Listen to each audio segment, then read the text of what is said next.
My wife asked me to stop being nice to her. I need you to stop being nice to me. My wife said it so calmly that for a moment I thought I'd heard her wrong. We were sitting at the kitchen table on a Tuesday night. Dinner was finished, our daughter Sophie was upstairs getting ready for bed, and Emily was staring at a glass of wine she hadn't touched. I laughed. She didn't. What? I need you to stop being nice to me. I stared at her. That's a strange thing to say to your husband. I know. Did I do something? No. Then what's wrong? She looked down at her glass. That's the problem. Emily and I had been married for 15 years. I was 42, she was 40, and I'd always considered one of the strongest parts of our marriage the fact that she could rely on me. If something broke, I fixed it. If she had a difficult phone call, I'd offer to make it. If she had a bad day, I'd try to make the evening easier. I never thought of it as controlling. I thought I was being a good husband, so when she told me to stop, I didn't understand. Give me an example. She sighed. Last week, my car. I remembered immediately. Emily had mentioned that morning that her car was making a strange noise. She'd said she'd call the garage when she had time. Instead, I'd taken her keys before she left for work and dropped the car off myself. I took it to the garage. I know. You were busy. I could have taken it. You had that meeting. She looked at me. You didn't even ask. I thought I was helping. I know. That answer bothered me more than if she'd accused me of something. Okay, what else? The insurance paperwork. You forgot to send it. I was going to. The deadline was that afternoon. So you sent it. Yes, exactly. She leaned back. You keep doing things before I get the chance to do them myself. I frowned. Emily, if something needs to be done, why does it matter who does it? Because sometimes I want to be the person who does it. I didn't have an answer. She looked down for a moment. It isn't just the car. What else? My manager. I remembered that too. A few days earlier, she'd come home upset after a meeting at work. She'd spent 10 minutes telling me about an argument with her manager. I'd listened for barely a minute before telling her what I thought she should say the next morning. You were upset, I said. I was. I was trying to help. I know. Then what did I do wrong? She looked at me. You didn't let me finish being upset before you started fixing it. I went quiet. She took a breath. I don't want you to care less about me, David. Then what do you want? She looked directly at me. I want you to let some things be my problems. The sentence sounded almost ridiculous. Why? Because they're mine. Before I could answer, Sophie came downstairs. Mom, have you seen my charger? Emily looked at me. I was already standing. It's probably in the living room. I found it under the couch and handed it to Sophie. She thanked me and went upstairs. When I returned, Emily was watching me. What? She shook her head. Nothing. You're doing it again. Doing what? Solving it. I looked toward the stairs. She needed a charger. I know. So? Nothing. She gave me a small smile. You really don't see it, do you? I didn't. That night, after Emily went upstairs, I stayed at the kitchen table alone. For the first time, I wondered whether her request meant something bigger. Maybe she was unhappy with our marriage. Maybe after 15 years, I'd become boring. Maybe she wanted something different from me. The thought that frightened me most was that perhaps she didn't want the husband I'd become. The next morning, I decided to take her seriously. I wasn't going to stop caring. I wasn't going to become distant. I was simply going to stop jumping in every time Emily mentioned a problem. At breakfast, she told me her manager had criticized another project. Normally, I would have started asking questions and suggesting solutions. Instead, I said, "That sounds rough." She stared at me. "That's it? You wanted me to listen." "I did. So I'm listening." She laughed. "You're terrible at this. I've been married to you for 15 years. Exactly. She picked up her bag. At the door, she turned around. "I'll deal with it." "I know." She smiled. "Thank you." That evening, she came home exhausted. "How was your day?" "Bad." I waited. She looked at me. "You can ask." "Ask what?" "What happened?" I laughed. "You're making this very confusing." She smiled and told me about work. This time, I didn't offer solutions. I didn't tell her what to say or suggest who she should call. I just listened. When she finished, she leaned back. "You know what?" "What?" "This is better." I smiled. "Good. But don't get too proud of yourself." "I wasn't." "You were." "Maybe a little." She laughed. For the first time since our conversation, the tension between us seemed to disappear. Until the following morning. Emily was standing beside her car staring at the dashboard. I walked outside. "What happened?"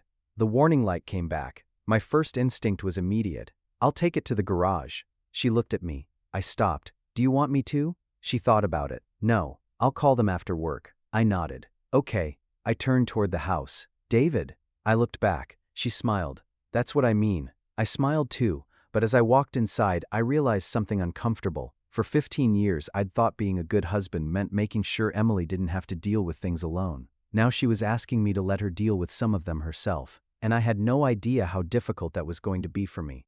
The next few days were harder than I expected. I'd thought that once I understood what Emily wanted, I could simply change my behavior. It wasn't that simple. I had spent 15 years reacting to her problems before she even finished describing them. Now I had to stop myself halfway through the instinct. On Thursday evening, Emily came home and dropped her bag on the chair. My manager changed the deadline again. I looked up. That sucks.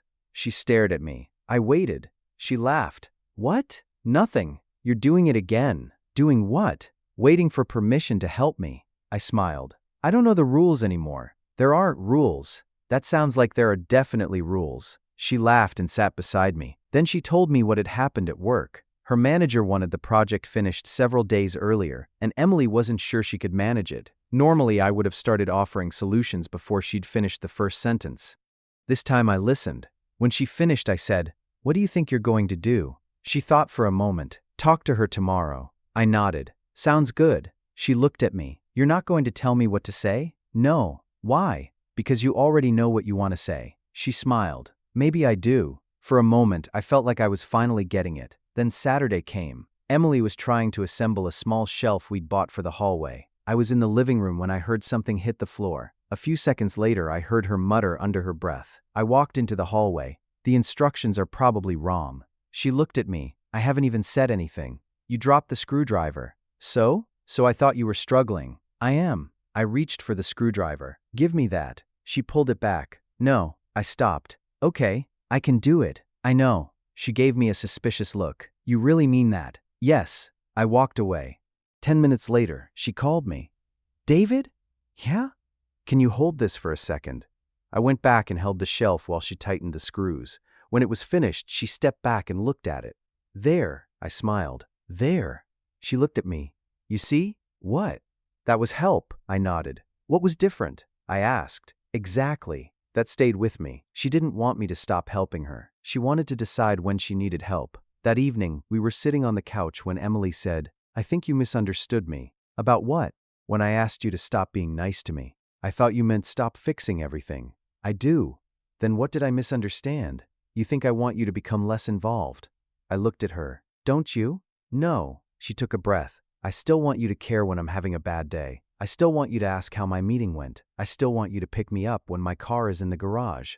"Then what am I supposed to stop doing?" "Deciding for me." I frowned. "I don't decide for you." She gave me a look. "You do." "When?" "More often than you realize." She started listing examples. The position she'd considered applying for, the conversation with her manager, the insurance problem, small decisions that, at the time, had seemed too insignificant to matter. "I wasn't making the decisions for you," I said. "You were making them easier not to make." I went quiet. That was different. A few days later, the warning light on Emily's car came back. This time she told me about it over breakfast. "I'll call the garage today." I nodded. "Okay." She looked surprised. "That's it?" "That's it. You're not going to tell me which garage to use." "No." "You're not going to say you know someone." "No." She smiled. "I'm impressed." That afternoon, she sent me a message. "Garage says I need a new sensor. 180 pounds. I stared at it. My first instinct was to call the garage myself. Then I put my phone down. I typed, "That sucks." A few seconds later, she replied, "I know, I'll sort it." I smiled. When she came home that evening, she looked pleased with herself. "I fixed the car." "You mean the garage fixed it?" "No, I mean I fixed it." She explained that she'd called them, asked questions, negotiated the price, and arranged everything herself. Then she looked at me. "You know what?" "What?"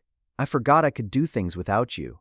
That sentence hit harder than I expected. I tried to hide it. "I'm glad. I didn't mean it badly." "I know." She sat down. "I've just gotten used to handing things to you." I nodded. "And I've gotten used to taking them." "Exactly." For the first time, I wondered whether this wasn't only about Emily. Maybe I'd become attached to being the person everyone needed when something went wrong. I liked hearing, "Can you handle this?" I liked being useful. I liked knowing that when Emily was overwhelmed, I could make something disappear from her list. Maybe I'd convinced myself that because I was helping her, there couldn't be anything selfish about it. That thought stayed with me. The following Sunday, Sophie came downstairs holding her science project. "Dad, can you help me?" My first instinct was to take it from her. I stopped. "What do you need?" "I don't know what I did wrong. Do you want me to help you figure it out?" She nodded. So I sat beside her and looked at the project. Emily was standing at the kitchen counter watching us. After Sophie went upstairs, she came over. "That was different." "What?" you asked. I smiled. "Unlearning." She nodded. But then her expression changed. "What?" "Nothing. You're doing that thing again." "What thing?" "Thinking we've solved it." I looked at her. "I don't. This is going to get harder." "Why?" She hesitated. "Because eventually you're going to have to let me make a mistake you could prevent." I stared at her. "What kind of mistake?" "I don't know." She picked up her coffee. "But when it happens, you're going to want to save me." She walked away before I could answer. And for the first time, I understood that everything we'd done so far had been the easy part. It was easy to let someone struggle with a broken shelf. Easy to let them call a garage. Easy to listen instead of giving advice. The difficult part would come when the consequences were real. When Emily could actually lose something. And when I had the power to stop it. The mistake happened 3 days later. Emily came home earlier than usual, but she didn't take off her coat. She stood in the kitchen with her bag still over her shoulder, staring at the floor. I looked up. "What happened?" She took a breath. "The project? The new client?" She nodded. "I gave them the wrong numbers." "How wrong?" "Wrong enough." I waited. "My manager wants me to fix it before Friday." "Does she know?" "Yes. And?" "She said I have to handle it." I nodded. "Okay." Emily looked at me. "That's all? What do you want me to say?" "I don't know." I could already feel my mind working. I could check the numbers with her. I could help with the presentation. I could call someone I knew who worked in the same field. There were a dozen ways I could make the situation easier. Then I remembered what she'd told me, so I stayed quiet. Emily sat down. "I think I can fix it." "I think you can too." She looked at me. "You really believe that?"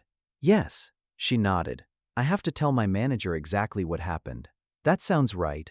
"And then redo half the presentation." "Okay." She looked almost disappointed. "You're not going to tell me how?" "No." She smiled. "Good." She went upstairs. I thought that was the end of it. It wasn't. The next afternoon I got a call from Emily while I was at work. "David?" "Yeah." "Did you talk to Mark?" I frowned. "No." "Why?" "He just emailed me." Mark was an old friend who worked in the same industry. A few weeks earlier, I'd mentioned Emily's new position to him in passing. He'd apparently remembered. The email offered to connect Emily with someone who could help with the kind of project she was working on. "I didn't ask him to do that," I said. "I know." "Emily, I swear. I believe you." "Then what's wrong?" She was quiet. "You talked about my work." "I talk about your work all the time." "I know." Her voice became quieter. "I just don't want my problems becoming things you manage." "I wasn't managing anything."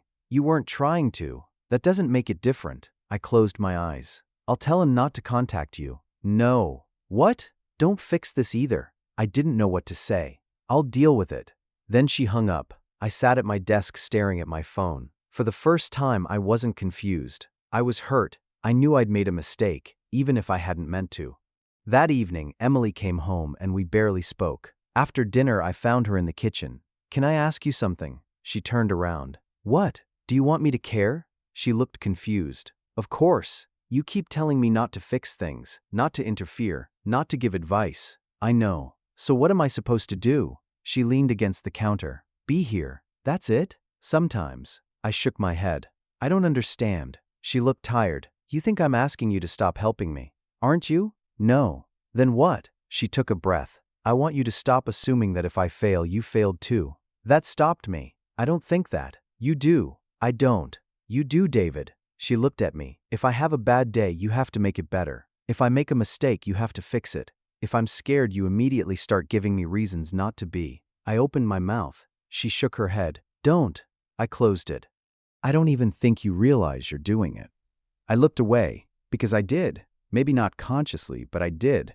She sat at the table. "I might lose this project."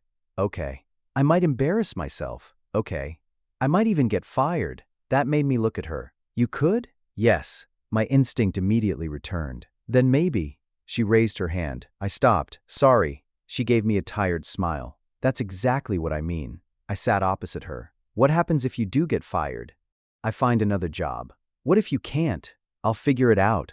And if you need help, I'll ask. I nodded. That was the sentence I needed to hear. Not because it made me feel better, because it gave me something I hadn't realized I needed. Permission to wait. The next morning, Emily went to work. I didn't call. I didn't email anyone. I didn't contact Mark.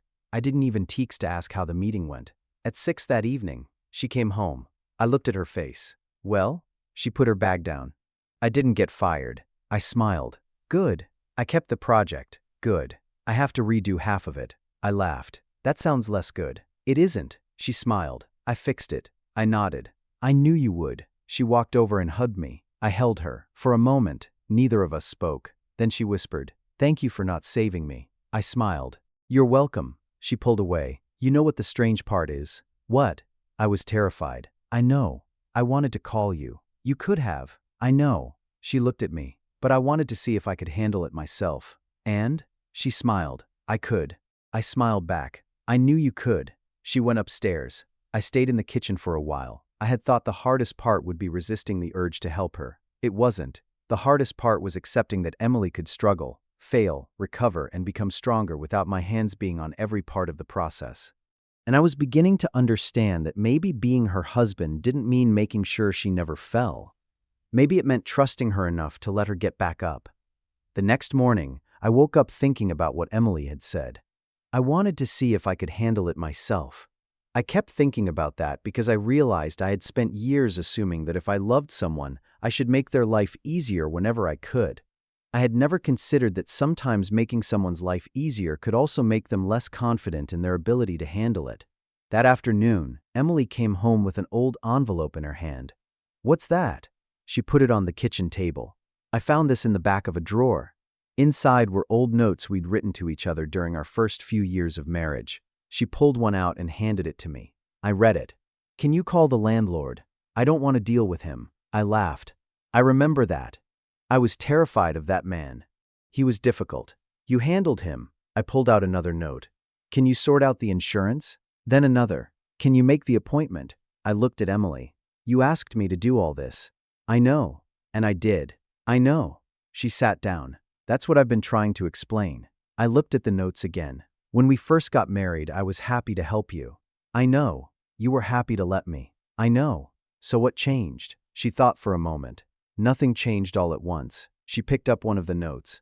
"I just got used to giving things to you. And I got used to taking them." She nodded. "I didn't realize it was happening." "Neither did I." She smiled sadly. "I liked it." I looked at her. "What?" "Being taken care of." She laughed quietly. "I liked knowing that if something went wrong, you'd handle it."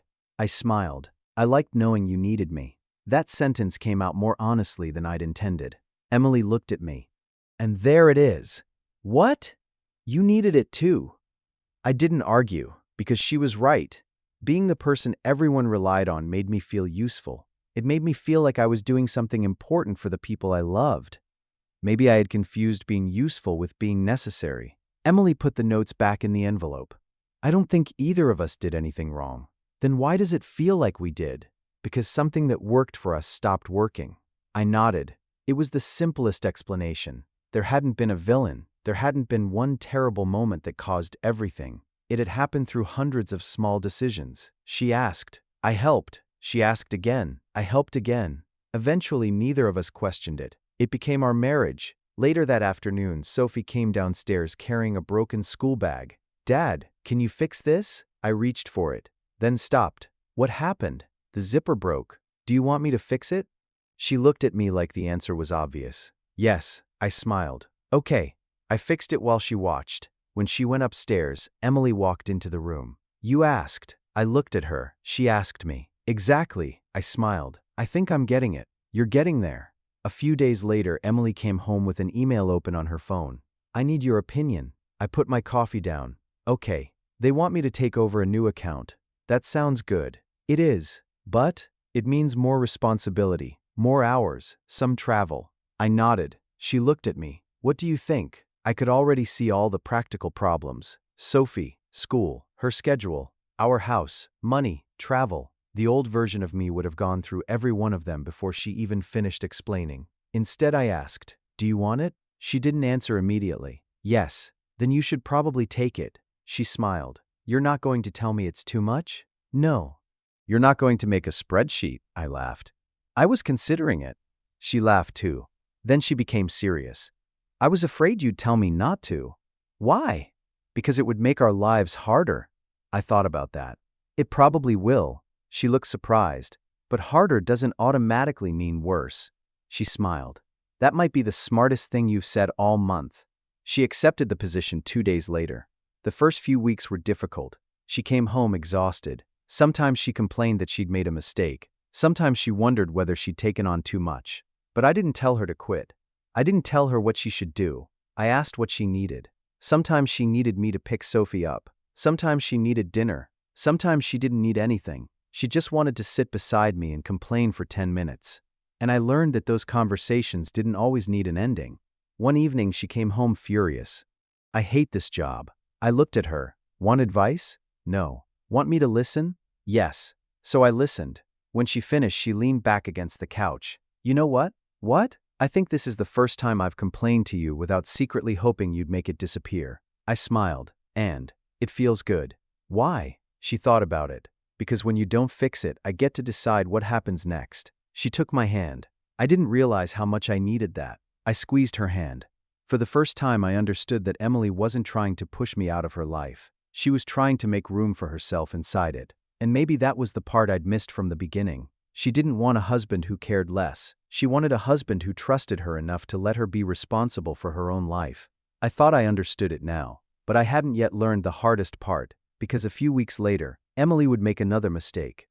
And this time, I would have a real chance to fix it before she even knew how bad it was. The mistake happened a few weeks later. Emily had been doing well in her new position. She wasn't suddenly confident all the time, and she still came home frustrated more often than she used to. But something had changed. She no longer looked at every difficult day as proof that she'd made the wrong decision. Then one Thursday afternoon, she called me from work. "David?" "Yeah?" "I messed up." Her voice was quiet. "What happened?" "I sent the wrong file to a client." "How bad?" "Bad enough that my manager wants to talk to me." I sat down at my desk. "Do you need me to do anything?" "No." I waited.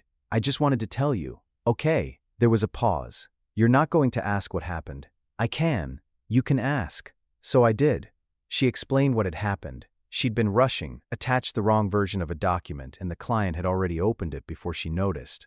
It wasn't something that would destroy the company, but it was embarrassing, and she knew she'd have to explain herself. "I think I can fix it," she said. "I think you can too." She was quiet. "Okay, I'll call you later." "Okay." We hung up. I tried to get back to work, but my mind kept returning to what she'd said. I knew I could help. I had a friend, Mark, who worked in the same industry. He knew people who dealt with similar problems. One phone call might give Emily an easy way out. I picked up my phone. Then I stopped. A few months ago, I would have called without thinking. Now I stared at Mark's name for several seconds before putting the phone down. I told myself I was trusting Emily. But the truth was, it still felt uncomfortable. That evening, Emily came home late. "How did it go?" She put her bag down. "My manager found out." I waited. She wasn't happy. "Are you in trouble?" "Yes." "How much?" Emily smiled tiredly. "Enough." I almost asked what I could do. Instead, I asked, "What are you going to do?" She looked at me. "Own it." I nodded. "That sounds right." She sat beside me. "I thought you'd tell me to call someone." "I wanted to." She laughed. "I know. I almost did. But you didn't." "No." She leaned against me. "Thank you." "For what?" "For letting me handle it." I smiled. "You handled it." She was quiet for a moment. Then she said, "You know what I've realized?" "What?" "I don't actually want you to stop helping me." "I know. I want to be able to ask." I nodded. "That makes sense.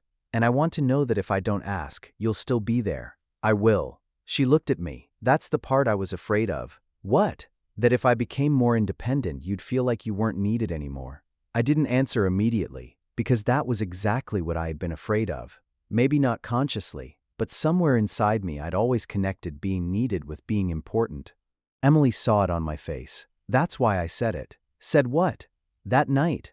I knew exactly which night she meant. "When I told you to stop being nice to me." I smiled. "It still sounds strange." She laughed.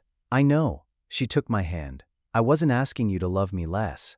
I know. I was asking you to trust me more. I looked at her. I think I finally understand.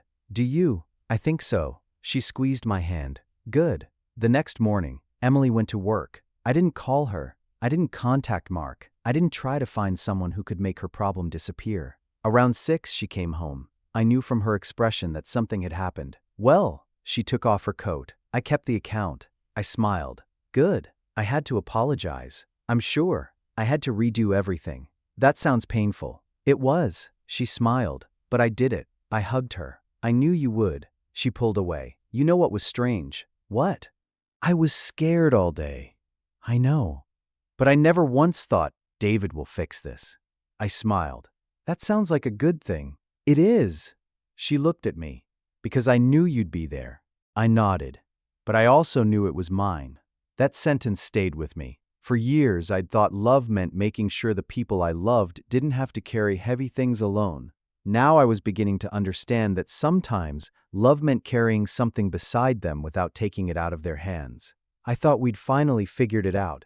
Then Emily looked at me and said something that I wasn't expecting. I think there's still one thing you don't understand. What? She smiled sadly. You think this is about me learning to handle my life, isn't it? No. She took my hand. It's about you learning that you don't have to be necessary for me to love you. I didn't know what to say, because that was harder to hear than everything she'd said before. And for the first time, I realized that maybe the real thing I had to let go of wasn't helping Emily. It was needing her to need me. The next morning, Emily left for work before I did. I watched her car disappear at the end of the street and found myself thinking about the conversation we'd had. For years, I'd believed being needed was one of the clearest signs that I was doing something right. Emily called me when something went wrong. Sophie called me when she couldn't figure something out. Friends asked me to help with things because they knew I'd say yes. I liked that. I liked being dependable. What I hadn't realized was how easily being dependable could become being necessary. A few weeks later, Emily came home with an old envelope in her hand. I found something. She put it on the kitchen table and emptied it. There were handwritten notes inside, most of them from the first few years of our marriage. She handed me one. Can you call the landlord? I don't want to deal with him. I laughed. I remember that. You were good at dealing with him. She gave me another. Can you sort out the insurance? Then another. Can you make the appointment? I looked at her. You asked me to do all of these. I know. And I did. I know. She sat down. That's what I've been trying to explain. I looked through the notes again. When we first got married, I was happy to help. I know. You were happy to let me. I was. So what changed? Nothing changed all at once. She picked up one of the notes. I just got used to giving things to you. I nodded, and I got used to taking them. She smiled. I liked being taken care of. I liked taking care of you. I know. She looked at me, and eventually, neither of us noticed that I had stopped trying first. That sentence stayed with me. There hadn't been one moment when everything went wrong. It had happened through hundreds of tiny decisions. She asked. I helped. She asked again. I helped again. Eventually, it became automatic. What do you want me to do now? I asked. She smiled. Nothing. I laughed. Seriously. Seriously. She put the notes back into the envelope. I don't want you to feel guilty. I don't. She gave me a look. Okay, maybe a little. Don't. I'm trying. I know. That weekend, Sophie came downstairs carrying her school bag. Dad, can you fix this? The zipper had broken. I reached for it automatically, then stopped. What happened? The zipper. I see that. She rolled her eyes. Can you fix it? I looked at her. Do you want me to? Yes. Okay. I took the bag. Emily was standing in the kitchen watching us. When Sophie went upstairs, Emily smiled. You asked. She asked me. Exactly. I laughed. I'm starting to understand. You're getting there. A few days later, Emily came home with an email open on her phone. I need your opinion. Okay. They want me to take over a new account. That sounds good. It is. But it means more hours, some travel, more responsibility. I could already see all the practical problems. Sophie, school, her schedule, our house, money. The old me would have gone through all of them before Emily even finished speaking. Instead, I asked, do you want it? She looked at me. Yes. Then take it. She smiled. You're not going to tell me it's too much? No. You're not going to make a spreadsheet? I laughed. I was considering it. She laughed too. Then she became serious. I was afraid you'd tell me not to. Why? Because it would make our lives harder. I thought about that. It probably will. She looked surprised. But harder doesn't automatically mean worse. She smiled. That might be the smartest thing you've said all month. She accepted the position. The first few weeks were difficult. She came home exhausted. Sometimes she complained that she'd made a mistake. Sometimes she wondered whether she'd taken on too much. But I stopped trying to make the decision for her. I asked what she needed. Sometimes she needed me to pick Sophie up. Sometimes she needed dinner. Sometimes she just needed to sit beside me and complain. And sometimes she said, "Nothing, I'll figure it out." I learned to accept that answer. One evening she came home furious. "I hate this job." I looked at her. "Want advice?" "No." "Want me to listen?" "Yes." So I listened. When she finished, she leaned back against the couch. "You know what? What? I think this is the first time I've complained to you without secretly hoping you'd make it disappear." I smiled. "And? It feels good." "Why?" "Because when you don't fix it, I get to decide what happens next." She took my hand. I didn't realize how much I needed that. I squeezed her hand. For the first time, I understood that Emily wasn't trying to push me out of her life. She was trying to make room for herself inside it. I thought that was the hardest lesson I'd have to learn. I was wrong. A few weeks later, Emily made a mistake at work. A serious one. She sent the wrong version of an important document to a client. She called me that afternoon. "I messed up." I sat down. "What happened?" She explained. My first instinct was immediate. I knew someone who could probably help. I could call him. I could make the problem smaller before it became bigger. My phone was already in my hand when I remembered what Emily had asked of me months earlier. "Let me have some problems." I put the phone down. "Do you want me to help?" There was a pause. "No." "Okay, I just wanted to tell you." "I know." She went quiet. "You're not going to ask what happened?" "I can." "You can." So she told me everything. When she finished, I asked, "What are you going to do?" "I'll tell my manager the truth." "Okay. And then I'll fix it." "I think you can." She laughed quietly. "You really believe that?" "Yes."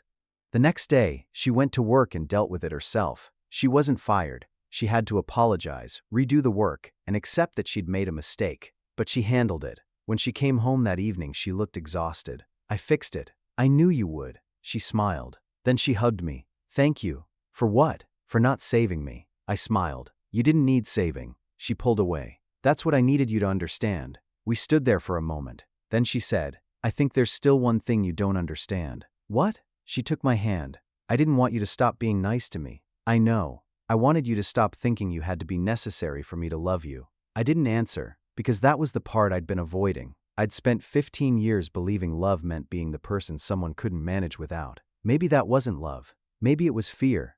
Fear that if Emily became completely capable on her own, she wouldn't need me anymore. And if she didn't need me, maybe she'd eventually realize she didn't need to stay. Emily looked at me. "I don't want a life without you." I swallowed. "I know, but I want a life where I can stand on my own." I nodded. "And you can." She smiled. "I know." That night, after she went upstairs, I sat alone in the kitchen. For the first time, I wasn't thinking about what I could do for her. I was thinking about who I was when there was nothing to fix. And I realized I was going to have to learn that being loved wasn't the same thing as being needed.